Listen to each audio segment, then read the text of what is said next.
ओम शांति। आज 1 दिसंबर 2025 के बाबा के महावाक्य है। मीठे बच्चे, रोज विचार सागर मंथन करो तो खुशी का पारा चढ़ेगा। चलते फिरते याद रहे कि हम स्वदर्शन चक्रधारी है। तो आज की मुरली का जो हेडिंग है वो है साकार मुरली, मंडे 1 दिसंबर 2025। मीठे बच्चे, रोज विचार सागर मंथन करो। विचार सागर मंथन मतलब रोज जो आपको ज्ञान मिल रहा है मुरली के द्वारा, उसको रोज सोचो कि बाबा ने क्या बोला है, उसको कैसे अप्लाई करना है, तो खुशी का पारा चढ़ेगा। चलते फिरते याद रहे कि हम स्वदर्शन चक्रधारी है। चल चलते फिरते याद रहे कि हम स्वदर्शन चक्रधारी मतलब पूरे ड्रामा का जो हमारा पार्ट है, खुद का दर्शन करना है। सत्युग में 8 जन्म, त्रेता में 12, द्वापर में 21, कलयुग में 42 और संगम का 1, टोटल 84 जन्म हम जो लेते हैं उसका चक्कर लगाना है।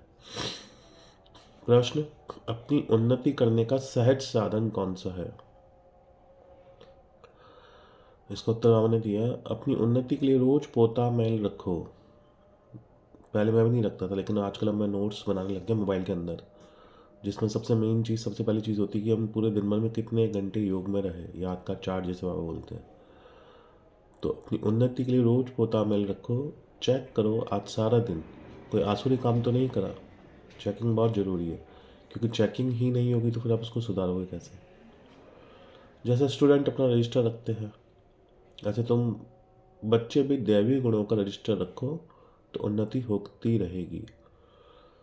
और जो बड़े बड़े बिजनेसमैन होते हैं, जो व्यापारी होते हैं, या जो छोटे छोटा दुकानदार भी होता है, वो भी रखता है अपना रजिस्टर कि मेरा कितना माल आया, कितना बचा है, कितना बिका है, कितने में बिका है, कितना मुझे प्रॉफिट हो रहा है, सारा खर्चा निकालने के बाद कितना मेरे पास जो है वो धन बच रहा है। तो वो तो छोटी सी चीज़ों में भी इतनी बुद्धि लगाते हैं। हमारा तो मतलब आप बोले कल्प कल्प की बाजी है ये। इससे बड़ी बाजी, इससे बड़ी लॉटरी पूरे कल्प में कोई नहीं है। गीत, दूर देश के रहने वाला आया देश पर आए, परमात्मा के लिए गीत है ये, जो भक्ति में लोगों ने गाया है पर अर्थ नहीं समझते। ओम शांति। बच्चे जानते हैं दूर देश किसको कहा जाता है? कौन सा है दूर देश? परम धाम, सबसे दूर। दुनिया में एक भी मनुष्य नहीं जानता, मतलब बाबा ने दुनिया वाले नहीं जानते, लेकिन तुम बच्चे जानते हो। बोल कितना ही बड़ा विद्वान हो, पंडित हो, इसका अर्थ नहीं समझते। तुम समझते हो? बाप जिसको सब मनुष्य मात्र याद करते हैं कि हे भगवान, वह जरूर ऊपर मूल वतन में है। मूल वतन वही परमधाम की बात हो रही है यहाँ पे। परमधाम को क्या क्या बोलते हैं? परमधाम, शांतिधाम, निर्वाण धाम, मूल वतन, मुक्तिधाम, तो ये सारे परमधाम के नाम है ये। तो आप बोल रहे बल कितना भी बड़ा विद्वान पंडित हो, इसका अर्थ नहीं समझते कि दूर देश कौन सा है। तुम बच्चे समझते हो? बाप जिसको सब मनुष्य मात्र याद करते हैं कि हे भगवान, वह जरूर ऊपर मूल वतन में है, और किसको भी ये पता नहीं, इस ड्रामा के राज को भी अभी तुम बच्चे समझते हो। शुरू से लेकर अभी तक जो कुछ हुआ, जो होने का है, या मतलब जो कुछ हो चुका है पास्ट, और जो होना है भविष्य, सब बुद्धि में है। और इसको अपन ये भी बोल सकते हैं कि सब ड्रामा है, मतलब सब स्क्रिप्टेड है, फिक्स्ड है।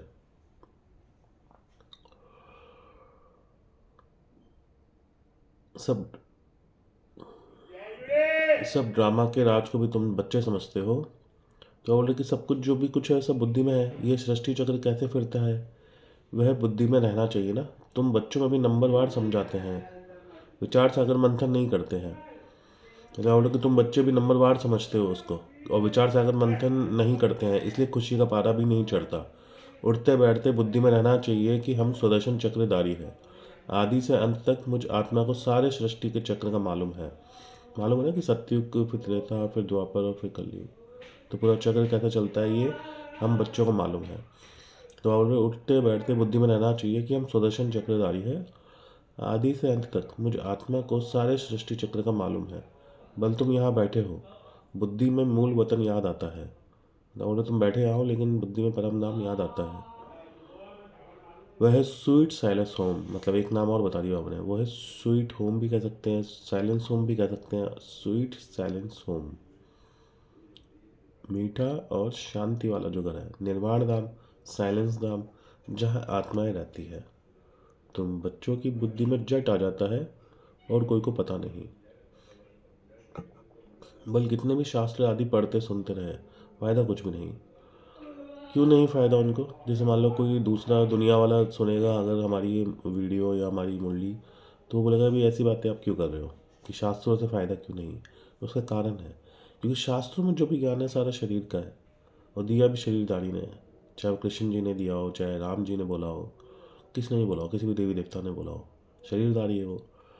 इसके अंदर ये सबसे बड़ी चीज़ है, ये ज्ञान दिया है निराकार परमात्मा ने, क्योंकि उनका खुद का शरीर है नहीं। और ये ज्ञान भी हमको निराकार आत्मा बनाने का ही है, तो इसलिए इसमें फ़ायदा है और उसमें कुछ फ़ायदा है नहीं।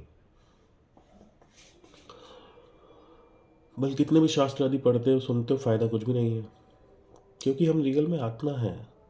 भाई आप सच्चाई से जितना दूर जाओगे आपको नुकसान ही होगा, और जितनी जल्दी और जितने अच्छे से आप सच्चाई समझ जाओगे, चाहे आपको दिक्कत हो समझने में, आपकी पूरी दुनिया बदल जाए समझने में, आप नहीं कर पा रहे हो उसको एक्सेप्ट, लेकिन आपको चीज़ सच्चाई को जल्द से जल्द समझ के उसको फील करना पड़ेगा। शुरुआत में दिक्कत आएगी, लेकिन बाद में इतना बढ़िया आपको मज़ा लगेगा, इतना स्मूथ हो जाएगा सब कुछ, क्योंकि सच्चाई सच्चाई होगी। कितने साल की ज़िंदगी है आजकल, तो लोग वक्त 30 साल 40 साल भी जी जाए तो बड़ी बात है। 60 70 साल से ज़्यादा ज़िंदगी तो नहीं होती। तो हम एक्चुअल में है क्या, वही अब बात आ जाती है रोल और सोल। रोल को हमने इतना पक्का कर लिया है कि हम ही, मतलब फलाना है, या प्रदीप है, या राहुल है, या जाहिद है, या आरिफ है। ये शरीर के नाम है, रूह और आत्मा का कोई नाम नहीं है। तो हम असली में रूह आत्मा है, इसको समझो आप, उसको फील करो। उसको फील करने के बाद आपके अंदर से डर भी निकल जाएगा, आत्मिक शक्ति भी आएगी, क्योंकि जितना आप सच के करीब होते जाओगे उतने आपके अंदर सारी की सारी पॉजिटिविटी आती जाएगी, और जितना आप सच से दूर होते जाओगे उतनी आपके अंदर नेगेटिविटी, कमियाँ, कमज़ोरी आती जाएगी, डर लगेगा आपको। क्योंकि जो झूठी चीज़ होती है ना वो डर पैदा करती है, सच्ची चीज़ कभी डर पैदा नहीं करती। तो आप बोल रहे हैं कि फ़ायदा कुछ भी नहीं उनको, और कुछ वह सब है उतरती कला में, उनकी कला उतर रही है, तुम अभी चढ़ रहे हो। क्योंकि हम अभी यहाँ से संगम युग में पहुँच चुके हैं और हम सतयुग में जाएंगे। अगर हम कलाओं की बात करें तो सतयुग में होती 16, त्रेता में होती 12, और द्वापर में होती 8, और कलयुग में रहती 0, 9 कला। और अभी फिर वापस हमारी कला चढ़ती कला, जो सिखों के इसमें जो एक वर्डिंग है, चढ़ती कला तेरे बाने सर्प का भला। तो चढ़ती कला वो जैसे चंद्रमा की कलाएँ बढ़ती है ना, वैसे चढ़ती कला आत्मा की बात हो रही है यहाँ पे, कि हम कितना इवॉल्व हो रहे हैं स्पिरिचुअलिटी। चढ़ती कला तेरे बाने सर्व का भला। अगर मैं अपने आप को ठीक करता जाऊँगा तो मेरे टच में जितने लोग होंगे वो भी ठीक होते जाएंगे। इसलिए कहा गया है कि पहले खुद को सुधारो, आप सुधरोगे तो दुनिया अपने आप सुधर जाएगी। तो बहुत गहरे मीनिंग होते हैं इनके, समझना चाहिए। तो अभी तुम चढ़ रहे हो, कला तुम्हारी चढ़ रही है, वापस जाने के लिए खुद तैयारी कर रहे हो। ये पुराना कपड़ा छोड़, आगे बात शरीर वाले कपड़े की, ये पुराना कपड़ा छोड़ हमको घर जाना है। खुशी रहती है ना, घर जाने के लिए आधा कल्प भक्ति की है, अब 2500 साल द्वापर कलयुग पूरा भक्ति करी, कहाँ घर जाने के लिए। अब वो घर इतना अच्छा है हमको। मैं आपको एक छोटा सा एग्जांपल देता हूँ कि जो नींद की जो फीलिंग है ना, स्वीट साइलेंस वाली जो नींद होती है, वो उसका पॉइंट 0.000001% भी नहीं है उस परम धाम का। अब आप समझ सकते हो मैं क्या कहना चाह रहा हूँ। आज दुनिया भर के जितने नशे क्यों करता है इंसान, डोपामिन के लिए। वो जो हार्मोन रिलीज़ होता है, उस नशे में बहुत सारी चीज़ें आ जाती है। आप लोग समझदार हो, मैं बहुत बहुत सी चीज़ों का नाम नहीं लूँगा। जो बच्चे उत्पन्न करने के लिए भी जो प्रक्रिया होती है, वो खेल भी नशे का है सारा। तो उस परम धाम का जो नशा है, आत्मिक नशा जो है, उसके मुकाबले ये डोपामिन वाले और ये जो नशे हैं, ये इंजेक्शन वाले या बड़े से बड़ा ड्रग्स कोई हो, वो उसका 0.1 0.00000% भी नहीं है। तो आप सोचो कि वो क्या फीलिंग होगी। इसलिए तो जो जिसको वो चीज़ जिसको फीलिंग हो जाती है, जो चख लेता है उसको, तो उस दुनिया से न्यारा हो जाता है। वो दुनिया बोलती है, बोले कि ये पागल है, ये साधु सन्यासी, इसने सब कुछ छोड़ दिया। लेकिन आपको नहीं पता उसे क्या चीज़ मिली है। उसको ऐसी चीज़ मिली है जो आप सोच भी नहीं सकते। तो इसमें यही चीज़ बता रही है कि बाबा यही चीज़ बोल रहे हैं, खुशी रहती ना घर जाने के लिए। आधा कल भक्ति की है, सीढ़ी नीचे उतरते ही गए हैं। अभी बाबा हमको सहज समझाते हैं, तुम बच्चों को खुशी होनी चाहिए। बाबा भगवान हमको पढ़ाते हैं, ये खुशी बहुत रहनी चाहिए। बाप सम्मुख पढ़ा रहे हैं। बाबा जो सभी का बाप है, वह हमको फिर से पढ़ा रहे हैं। अनेक बार पढ़ाया है। जब तुम चक्र लगाकर पूरा करते हो, अनेक बार पढ़ाया है, जब तुम चक्र लगाकर पूरा करते हो तो फिर बाप आते हैं। मतलब आप कि जब ड्रामा पूरा होने लगता है संगम युग में, फिर मैं आता हूँ। इस समय तुम हो सुदर्शन चक्रधारी। तुम विष्णुपुरी के देवता बनने के लिए पुरुषार्थ कर रहे हो। दुनिया में और कोई भी यह ज्ञान दे ना सके।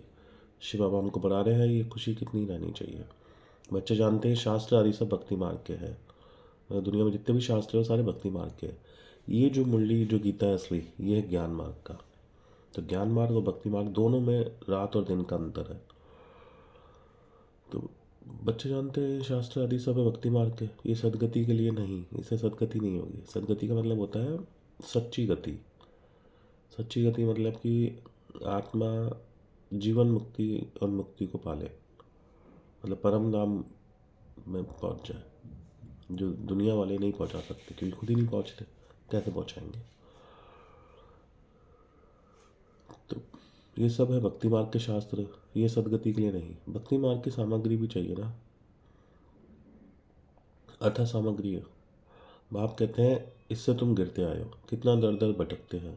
अभी तुम शांत होकर बैठे हो, तुम्हारा धक्का खाना सब छूट गया है। जानते हो बाकी थोड़ा समय है। आत्मा को पवित्र बनाने के लिए बाप वही रास्ता बता रहे हैं।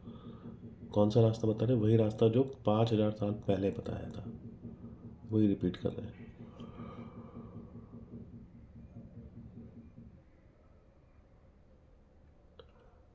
पवित्र बनने के लिए बाप वही रास्ता बताते हैं। कहते हैं मुझे याद करो तो तुम तमो प्रधान से सतो प्रधान बन जाएंगे, फिर सतो प्रधान दुनिया में आकर राज्य करेंगे। ये रास्ता कल्प कल्प अनेक बार बाप ने बताया है। ठीक है, वही रिपीट हो रहा है बार बार। जो टाइम लूप की जो कल मैंने बात करी थी, जो जैसा उसमें हुआ है वैसा हू बहू, एक सेकंड भी अलग नहीं हो सकता। हू बहू बिल्कुल वही होगा जो पहले कल्प में हुआ था। ये रास्ता कल्प कल्प अनेक बार बाप ने बताया है। फिर अपनी अवस्था भी देखनी है। पुरुष स्टूडेंट पुरुषार्थ कर अपने को होशियार बनाते हैं ना। पढ़ाई का भी रजिस्टर होता है और चलन का भी रजिस्टर होता है। और जब पढ़ाई और चलन दोनों का रजिस्टर होता है, स्कूलों में भी होता है कि कितनी ये पढ़ाई कर रहे हैं, अटेंडेंस कितनी है इनकी, और इनके कैरेक्टर का सर्टिफिकेट होता है, जो बाद में कैरेक्टर सर्टिफिकेट भी मिलता है। तो इस बार चलन का रजिस्टर भी होता है। यहाँ तुम्हें भी देवी गुण धारण करने हैं। रोज़ अपना पोता मेल रखने से बहुत उन्नति होगी। कि पूरे दिन भर में सोने से पहले ये पता लगाओ कि 24 घंटे या जितने भी घंटे हम एक्टिव रहे, उसमें से हमने अच्छा क्या करा और बुरा क्या किया। और डेली बनाओ तो उसमें से अच्छा बढ़ाते जाओ और बुरा जो कर रहे हो उसको कम करते जाओ। ऐसे ही ख़त्म होगा वो। रोज़ अपना पोता मेल रखने से बहुत उन्नति होगी। आज सारा दिन कोई आसुरी काम तो नहीं किया। हमको तो देवता बनना है। लक्ष्मी नारायण का चित्र सामने रखा है। कितना सिंपल चित्र है। ऊपर में है शिव बाबा। प्रजापिता ब्रह्मा द्वारा ये वर्षा देते हैं। मतलब कैसे वर्षा दे रहे हैं? प्रजापिता ब्रह्मा द्वारा डायरेक्ट वर्षा। डायरेक्ट किसी को कुछ नहीं मिलता जब तक कि बीच में ब्रह्मा बाबा ना हो। तो जरूर संगम पर ब्राह्मण और ब्राह्मणी भी होंगे। देवताएं होते हैं सतयुग में, ब्राह्मण है संगम पर। कलयुग में है शूद्र वर्ण वाले।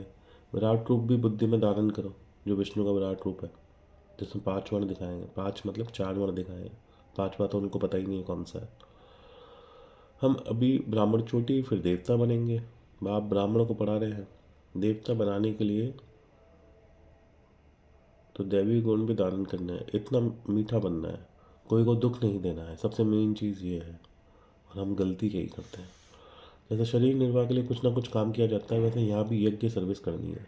कोई बीमार है, सर्विस नहीं करते हैं तो उनकी फिर सर्विस करनी पड़ती है। समझो कोई बीमार है, शरीर छोड़ देते हैं, तुमको दुखी होने व रोने की बात नहीं, तुमको तो बिल्कुल ही शांति में बाबा की याद में रहना है। कोई आवाज़ नहीं, वह तो शमशान में ले जाते हैं तो आवाज़ करते जाते हैं, राम नाम संग है। तुमको कुछ भी कहना नहीं है, क्योंकि ये जो ज्ञान है ये एक्चुअल साइलेंस का ज्ञान है। कुछ कहने की जरूरत नहीं है, तुम साइलेंस से विश्व पर जीत पाते हो। तो बाबा कई बार इसमें समझाते हैं साइलेंस और साइंस। आज पूरी दुनिया किस पे चल रही है? साइंस पे। सारी टेक्नोलॉजी साइंस की है, और जिसकी टेक्नोलॉजी ज़्यादा अच्छी है वो पूरी दुनिया पे राज कर रहा है। लेकिन मैं बोला कि साइंस कैसे निकली? साइलेंस से निकली। आज कोई किसी चीज़ का साइंटिस्ट आविष्कार करता है तो बहुत डीप जाता है, वो सोचता है, उसको ग्रुप होते हैं उनके, वो उस पर सोचते रहते हैं, रिसर्च करते रहते हैं। अगर आप उनको डिस्टर्ब रखो, उनके माइंड को डिस्टर्ब रखो, तो कुछ सोच पाएंगे वो? तो पहले वो साइलेंस में जाते हैं, शांत होते हैं, फिर इन्वेंशन निकलती है। तो उसकी जननी कौन हो गई साइंस की? साइलेंस। तो बाबा बोल रहे हैं कि तुम साइलेंस से पूरे विश्व पर जीत पाते हो। उन्हों की है साइंस और तुम्हारी है साइलेंस। साइलेंस मतलब शांति। तुम बच्चे ज्ञान और विज्ञान का भी अर्थ यथार्थ जानते हो। ज्ञान है समझ और विज्ञान है सब कुछ भूल जाना। ज्ञान और विज्ञान का मतलब आपने बताया, ज्ञान है समझ, नॉलेज, जो दुनिया वालों को ही पता है कि ज्ञान का मतलब क्या है। लेकिन विज्ञान का मतलब आपने बताया यहाँ पे योग। और योग का मतलब, योग कब लगता है परमात्मा से? जब सब कुछ भूल जाते हो, ज्ञान से भी परे। तो ज्ञान भी है और विज्ञान भी है। आत्मा जानती है हम शांति धाम के रहने वाले हैं, फिर ज्ञान भी है, रूप भी है, बसंत भी है। बाबा भी रूप बसंत है ना, रूप भी है और उनमें सारे सृष्टि का चक्र का ज्ञान भी है। उन्होंने विज्ञान भवन नाम रखा है, शायद दिल्ली में है ये, अगर मैं सही हूँ तो। कुछ अर्थ कुछ नहीं समझते। तुम बच्चे समझते हो इस समय साइंस से दुख भी है तो सुख भी है, और वहाँ सुख ही सुख है सत्युग में। यहाँ अल्पकाल सुख है, बाकी तो दुख ही दुख है। कभी भी प्लेन उड़ते उड़ते गिर जाता है, कई लोग मर जाते हैं, वहाँ सुख ही सुख है। यहाँ अल्पकाल का सुख है, बाकी दुख ही दुख है। घर में मनुष्य कितने दुखी रहते हैं, समझते हैं कहाँ मरे तो इस दुख की दुनिया से छूटे। मतलब आज ऐसी स्थिति है लोगों की। तुम बच्चे तो जानते हो बाबा आया हुआ है हमको स्वर्गवासी बनाने।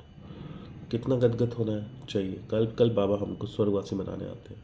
तो ऐसे बाप की मत पर चलना चाहिए ना।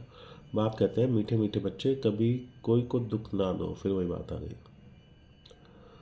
और कईयों की तो ऐसी हालत है कि जब तक किसी को दुख ना दे, किसी को नीचा नहीं दिखाए, किसी की बुराई नहीं करे, खाना नहीं खाते वो। और बोले गृहस्थ व्यवहार में रहते पवित्र बनो, हम भाई बहन हैं, यह है प्यार का नाता, और कोई दृष्टि जा नहीं सकती। हर एक की बीमारी अपनी अपनी है, उस अनुसार राय भी देते रहते हैं। पूछते हैं बाबा ये हालात होते हैं, इस हालात में क्या करें? बाबा समझाते हैं भाई बहन की दृष्टि खराब नहीं होनी चाहिए। अच्छा, भाई बहन कैसे हुए हम सब कौन है? ब्रह्मा की संतान।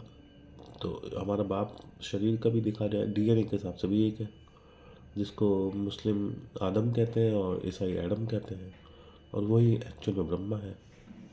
ब्रह्मा के बच्चे ब्रह्मा कुमार और ब्रह्मा कुमारी, तो आपस में कौन हो गए? भाई बहन। तो वहाँ बोले भाई बहन की दृष्टि कभी खराब नहीं होगी आपस में।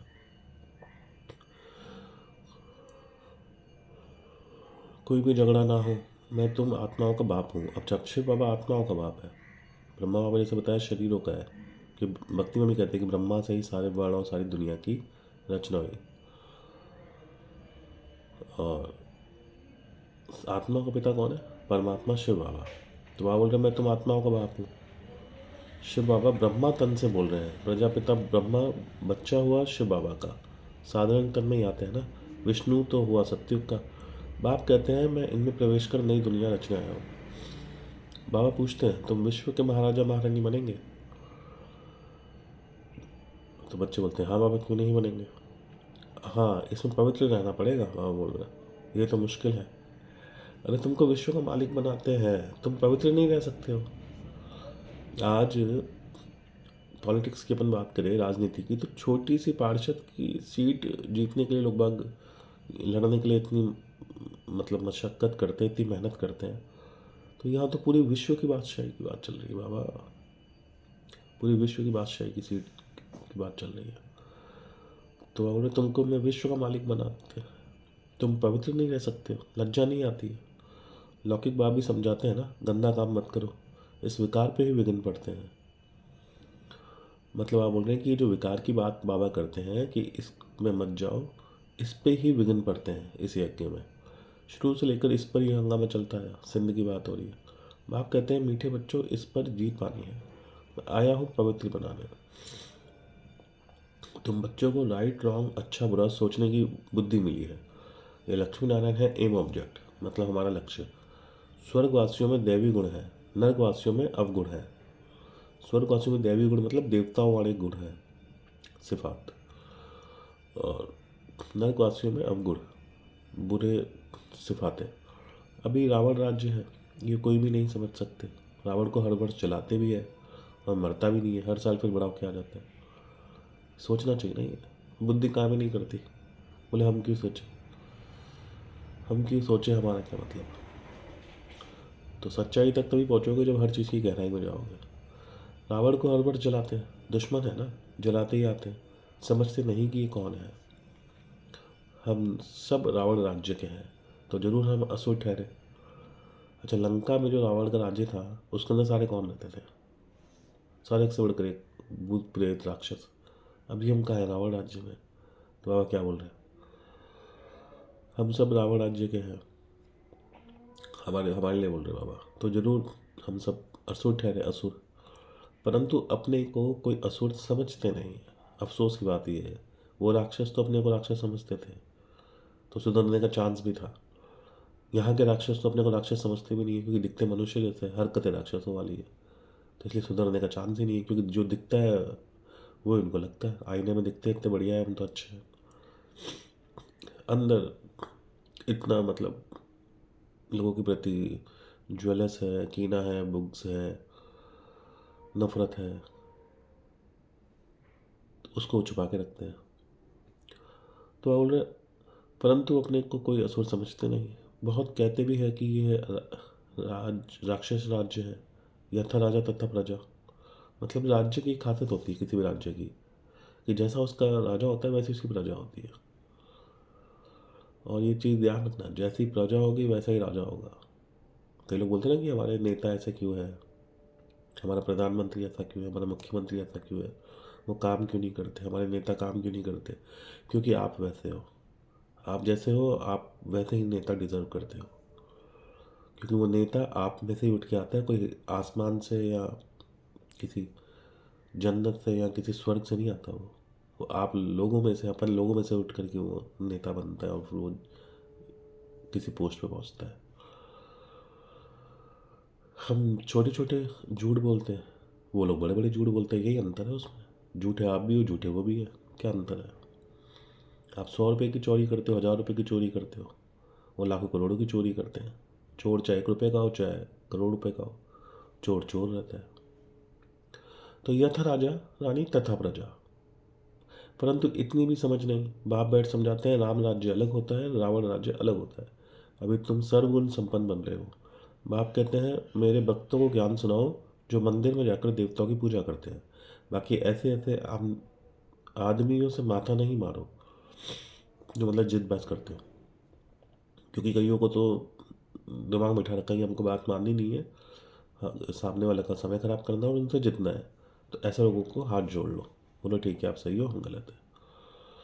बाकी ऐसे ऐसे आदमियों से माथा नहीं मारो। मंदिरों में तुमको बहुत वक्त मिलेंगे, नब्ज भी देखनी है। डॉक्टर लोग देखने से ही जट बता देते हैं कि इनको क्या बीमारी है। दिल्ली में एक अजमल खां वैद्य मशहूर था। वहाँ तो तुमको 21 जन्मों के लिए एवर हेल्दी वेल्दी बनाते हैं। यहाँ तो है ही सब रोगी, अनहेल्दी।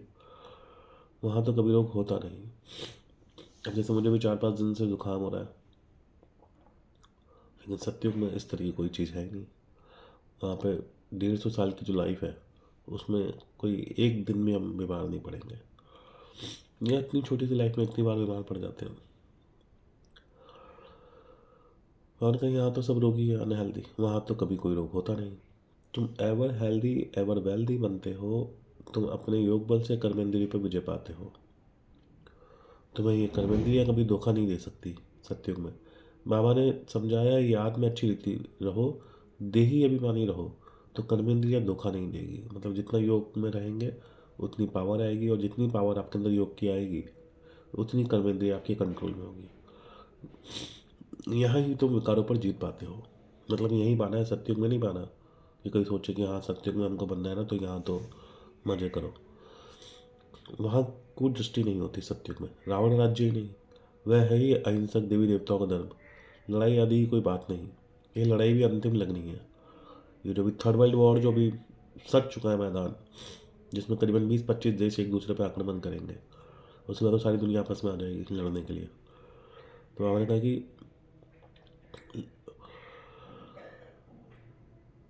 यह लड़ाई भी अंतिम लगनी है, या लास्ट लड़ाई है। इनसे स्वर्ग के गेट खुलेंगे। जो लोग बोलते हैं ना कि कब होगी कब होगी, क्या होगा क्या होगा, होगी भी नहीं होगी, नहीं होगी नहीं होगी, जो लोग बोलते हैं, तो स्वर्ग के गेट इन्हीं लड़ाइयों से खुलेंगे। फिर कभी लड़ाई लगती नहीं। सत्युग त्रेता में फिर कोई लड़ाई नहीं होती। यज्ञ भी यह लास्ट है, इसके बाद कोई यज्ञ नहीं होगा। फिर आधा कल्प सत्युग त्रेता तक कोई यज्ञ नहीं होगा। इसमें सारा कचरा स्वाहा हो जाता है। इस यज्ञ से ही विनाश ज्वाला निकली है, सारी सफाई हो जाएगी। फिर तुम बच्चों को साक्षात्कार भी कराया गया है। वहाँ के शुभी रस आदि बहुत स्वादिष्ट फर्स्ट क्लास चीज़ होती है। सत्युग की बात कर रहे हो बाबा। उस राज्य की अभी तुम स्थापना कर रहे हो, तो कितनी खुशी होनी चाहिए। तुम्हारा नाम भी है शिव शक्ति भारत माता है। मतलब बाबा ने माताओं को, बहनों को, महिलाओं को आगे रखा है, तभी संस्था का नाम ब्रह्मा कुमारीज है। तुम्हारा नाम भी शिव शक्ति भारत माता है। अब हम बोलते भारत माता, इस ज़मीन की बात करते हैं। भारत माता वो है जिसने अपने को बाबा का ज्ञान समझ करके, जो सच में अपन को, अपने को माता समझ, और सब भारतवासियों को अपना बच्चा समझ उनकी पालना करे, उनके लिए योग करे, उनको ज्ञान समझाए, उनके लिए, उसके लिए वो फीलिंग हो बच्चों वाली कि हाँ मेरी तो बच्चे हैं ये। वो है असली भारत माता। शिव से तुम शक्ति लेते हो सिर्फ याद से। धक्के खाने की कोई बात नहीं। वह समझते हैं जो भक्ति नहीं करते वह नास्तिक है। दुनिया वाले समझते हैं जो भक्ति नहीं करेंगे वो नास्तिक है। तुम कहते हो जो बाप और रचना को नहीं जानते वह नास्तिक है। अब बताओ सच क्या है। आप मंदिर में जा रहे हो, मूर्तियों को पूज रहे हो, और हम ऐसा नहीं करें तो हम नास्तिक हैं उनकी नज़र में। लेकिन हकीकत में बाबा बता रहे, भगवान बता रहे कि जो भगवान को, असली भगवान को, परमात्मा को नहीं जान रहे, जो पूरी दुनिया का मालिक है, और इस क्रिएशन को नहीं जान रहे, क्रिएटर और क्रिएशन, रचना को नहीं जान रहे, तो फिर वो क्या जाने, फिर वो काहे के आस्तिक है वो। नास्तिक बाबा ने कहा वो है जो बाप और रचना को नहीं जानते। तुम अभी आस्तिक हो। भगवान ने सर्टिफिकेट दे दिया कि तुम हो आस्तिक असली। त्रिकालदर्शी भी बने हो, तीनों कालों को जानने वाले हो, तीनों लोकों को जान गए हो। इन लक्ष्मी नारायण को बाप से ये वर्षा मिला है, अभी तुम वह बनते हो। ये सब बातें बाप ही समझाते हैं। शिव बाबा खुद कहते हैं मैं इनमें प्रवेश कर समझाता हूँ, नहीं तो मैं निराकर कैसे समझाऊँ। अब निराकर आत्मा तो कैसे बोले, बोलने के लिए इंस्ट्रूमेंट तो चाहिए। तो इंस्ट्रूमेंट उन्होंने शरीर जो लिया है वो ब्रह्मा बाबा का लिया है, जैसे आदम और एडम बोलते हैं। नहीं तो मैं निराकर कैसे समझाऊँ। प्रेरणा से पढ़ाई होती है क्या। पढ़ाने के लिए तो मुख चाहिए ना। गौमुख तो ये है ना, यह है बड़ी मम्मा, ह्यूमन माता है। आप कहते हैं मैं इन द्वारा तुम बच्चों को सृष्टि के आदि मध्य अंत का राज समझाता हूँ, युक्ति बतलाता हूँ। इसमें आशीर्वाद की कोई बात नहीं, डायरेक्शन पर चलना है, श्रीमत मिलनी है, कृपा की बात नहीं कहते। बाबा गड़ी गड़ी भूल जाते हैं, कृपा की बात नहीं कहते हैं। बाबा गड़ी गड़ी भूल जाते हैं। बच्चे बाबा को बोलते हैं बाबा हम गड़ी गड़ी भूल जाते हैं, कृपा करो। अरे ये तो तुम्हारा काम है याद करना, मैं क्या कृपा करूँगा। हमारे लिए तो सारे बच्चे बराबर हैं, कृपा करो तो सभी तख्त पर बैठ जाए। कल की मुरली में शायद मैंने यही बताया था। पद तो पढ़ाई अनुसार पाएंगे। पढ़ना तो तुमको है ना, पुरुषार्थ करते रहो। पुरुषार्थ मतलब मेहनत। जहाँ भी पुरुषार्थ का शब्द आए तो वो मेहनत कह रहे हैं बाबा। मोस्ट बिलीवेड बाप को याद करना है, पतित आत्मा वापस जा ना सके। कोई पतित मतलब विकारी पापी आत्मा परम धाम जा नहीं सके, कि जब तक वो बाप को ना पहचाने, योग ना करे, या फिर उसके हिसाब किताब में उसको इतने दुख नहीं मिले कि जितने उसने पाप करे हैं, तब तक उसका हिसाब क्लियर नहीं होगा, वो जा नहीं सकती ऊपर। बाप कहते हैं जितना तुम याद करेंगे तो याद करते करते पावन बन जाएंगे। पावन आत्मा यहाँ रह नहीं सकेगी। पवित्र बने तो शरीर नया चाहिए। पवित्र आत्मा को शरीर इम्प्योर मिले, ये नियम नहीं है। सन्यासी भी विकार से जन्म लेते हैं ना, ये देवता विकार से जन्म नहीं लेते जो फिर सन्यास करना पड़े, ये तो उच्च ठहरे ना। सच्चे सच्चे महात्मा ये है जो सदैव संपूर्ण निर्विकारी है।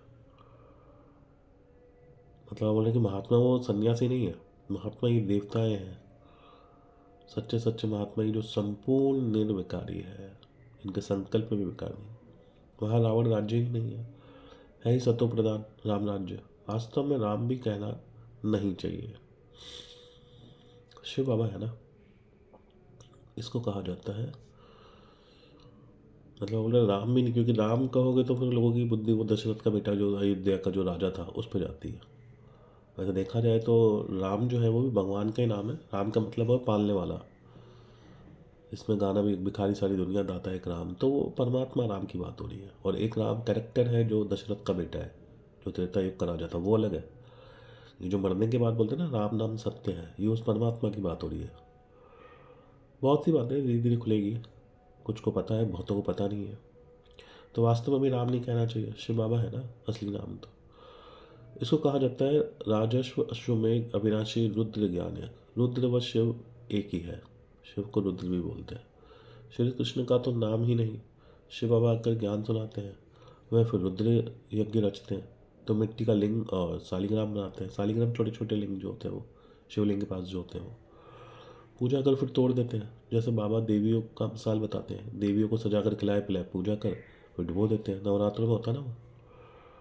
वैसे शिव बाबा और शालिग्राम की बड़ी प्रेम और शुद्धि से पूजा कर फिर खलास कर देते हैं। ये सारा भक्ति का विस्तार है, जिसे बोलते हैं गुड्डे गुड़िया को खेल है ये। कि बाप बच्चों को समझाते हैं जितना बाप की याद में रहेंगे उतना खुशी में रहेंगे। रात्रि को रोज अपना पोता मेल देखना चाहिए सोने से पहले। कुछ भूले तो नहीं करी, अपना कान पकड़ लेना चाहिए। नहीं करोगे तो फिर धर्मराज के आगे कान पकड़ना पड़ेगा। बाबा आज हमसे ये भूल हो गई, क्षमा करना। बाबा कहते हैं सच लिखेंगे तो आधा पाप कट जाएगा। बाप तो बैठा है ना, अपना कल्याण करना चाहिए तो श्रीमत पर चलो। पोता मेल रखने से बहुत उन्नति होगी, खर्चा तो कुछ है नहीं। ऊंच पद पाना है तो मनसा वाचा करना, कोई को दुख नहीं देना। तीसरी बार अपनी चीज़ बोली है। मनसा मतलब मन में गलत नहीं सोचना किसी के बारे में, वाचा मतलब मुंह से नहीं बोलना, और करना मतलब कर्मों से भी नहीं करना। कोई कुछ कहता है तो सुना अनसुना कर देना है, यह मेहनत करनी है। बाप आते ही है तुम बच्चों का दुख दूर कर सदा के लिए सुख देना है। तो बच्चों को भी ऐसा बनना है। मंदिरों में सबसे अच्छी सर्विस होगी, वहाँ रिलीजियस माइंडेड तुमको बहुत मिलेंगे। मतलब जो धार्मिक विचारधारा के लोग हैं वो मंदिर में मिलेंगे। अब आप वैश्यालय में जा कर के, या क्या बोलते हैं उसको, मैं खाने में जा कर के ये ज्ञान दोगे तो कोई सुनेगा? क्योंकि ये ज्ञान है भक्ति करने वालों के लिए, क्योंकि भक्ति से ही ज्ञान मिलता है। तो आप बोले कि जो भक्ति मंदिर में कर रहे हैं ये उनके लिए ज्ञान है, उनको जाकर तुम उनकी सेवा करो। वहाँ पे रिलीजियस माइंडेड बहुत होंगे। प्रदर्शनी में बहुत आते हैं, प्रोजेक्टर से भी प्रदर्शनी मेले में सर्विस अच्छी होती है। मेले में खर्चा होता है तो जरूर फ़ायदा भी है ना। अच्छा मीठे मीठे सिखले दे बच्चों प्रति माता पिता बाप दादा का याद प्यार गुड मॉर्निंग। रूहानी बाप की रूहानी बच्चों को नमस्ते। हम रूहानी बच्चों की रूहानी बाप दादा टीचर सदगुरु को नमस्ते गुड मॉर्निंग बाबा। धारणा के लिए मुख्य सार, बाप ने राइट और रॉन्ग की समझ की बुद्धि दी है, उसी बुद्धि के आधार पर दैवी गुण धारण करने हैं। किसी को दुख नहीं देना है, मेन तो धारणा का पॉइंट ये है। आपस में भाई बहन का सच्चा प्यार हो, कभी कुदृष्टि ना जाए। दूसरा, बाप की हर डायरेक्शन पर चल, अच्छी तरह पढ़कर अपने आप पर आप ही कृपा करनी है। अपनी उन्नति के लिए पोता मेल जरूर रखना है। कोई दुख देने वाली बातें करता है तो सुनी अनसुनी कर देनी है। सामने वाले सोचेगा बोले तो डर गया कुछ बोल नहीं रहा, तो बाबा ने कहा जो सहन करेगा वही शहनशाह बनेगा। ऐसे पेपर भी आते हैं। वरदान, ईश्वरीय रॉयल्टी के संस्कार द्वारा हर एक की विशेषताओं का वर्णन करने वाले पुण्य आत्मा भव। ईश्वरीय रॉयल्टी के संस्कार द्वारा हर एक की विशेषताओं का वर्णन करने वाले पुण्य आत्मा भव। वरदान करते हैं सदा स्वयं को विशेष आत्मा समझकर संकल्प व कर्म करना और हर एक में विशेषता देखना, वर्णन करना। सर्व के प्रति विशेष बनाने की शुभ कल्याण की भावना और कामना रखना, ये ईश्वरीय रॉयल्टी है। रॉयल आत्माएं छेड़ने दूसरे द्वारा छोड़ने वाली चीज़ों को स्वयं धारण नहीं कर सकती, इसलिए सदा टेंशन रहेगी। किसी की कमजोरी व गुण को देखने का नेत्र सदा बंद हो। एक दो के गुण गान करो, इसमें सहयोग के पुष्पों की लेन देन करो तो पुण्य आत्मा बन जाएंगे। मैं बता रही जो रॉयल होते हैं, जैसे रॉयल मतलब रॉयल फैमिलीज़ के हो गए, राजा हो गए, राजा के आसपास का घराना हो गया, तो वो कभी किसी की यूज़ करी हुई चीज़ लेंगे वो, बल्कि उनकी दुनिया लेती होगी, वो किसी की नहीं लेंगे। तो बाबा यही बोल रहे हैं कि तुम दूसरों की जो बुरी चीज़ें है उसको देख करके क्यों देख रहे हो। देखना भी लेना ही हो गया। किसी के अंदर कुछ बुराई है, अब मैं उसको देख रहा हूँ, अब मैं 10 जनों को सुना रहा हूँ, तो मैं बोलूँगा भाई मैंने तो ली नहीं। अगर मान लो कोई सिगरेट पी रहा है, कोई शराब पी रहा है, कोई जुआ खेल रहा है, मैं थोड़ी ना कर रहा हूँ, वो कर रहा है। अरे आप नहीं कर रहे, वो कर रहा है, लेकिन आपने अपने मन में धारण कर ली ना उसकी चीज़, और पता नहीं कितना को बताया आपने। तो आप भले इसको कर्म से नहीं कर रहे हो, लेकिन आपके मन में वो चीज़ आ गई, आप मन से तो कर ही रहे हो ना उसको। तो आपने उस चीज़ को छूना भी नहीं है, दूसरों की चीज़ों को। यही रॉयल्टी के संस्कार है। स्लोगन, वरदान की शक्ति परिस्थिति रूपी आग को भी पानी बना देती है। वरदान की शक्ति परिस्थिति रूप को भी आग पानी बना देती है। मतलब परिस्थिति जैसी कोई आग हो जो आने वाली है बहुत जल्दी, उसको अगर पानी बनाना है तो परमात्मा से वरदान लो। अव्यक्त इशारे, अब संपन्न व कर्मातीत बनने की धुन लगाओ। ये अव्यक्त इशारे बड़े शानदार होते हैं। निराकारी स्वरूप की मुख्य शिक्षा का वरदान है कर्मातीत भव। आकारी स्वरूप अथवा फरिश्तेपन का वरदान है डबल लाइट भव। डबल लाइट अर्थात सर्व कर्म बंधनों से हल्के, और लाइट अर्थात सदा प्रकाश स्वरूप में स्थित रहने वाले। ऐसे डबल लाइट रहने वाले सहज कर्मातीत स्थिति को प्राप्त कर सकते हैं। तो सेवाओं में आते अभी यही धुन लगाओ कि मुझे संपन्न व कर्मातीत बनना ही है। आज 1 दिसंबर 2025 के साकार मुरली के बाबा के महावाक्य है, मीठे बच्चे रोज विचार सागर मंथन करो। मतलब जो हमने मुरली जो बाबा ने आज सुनाई है, इसका विचार सागर मंथन करो तो खुशी का पारा चढ़ेगा।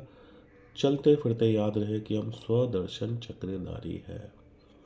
पूरा ड्रामा का चक्र हमारी बुद्धि में फिरना चाहिए,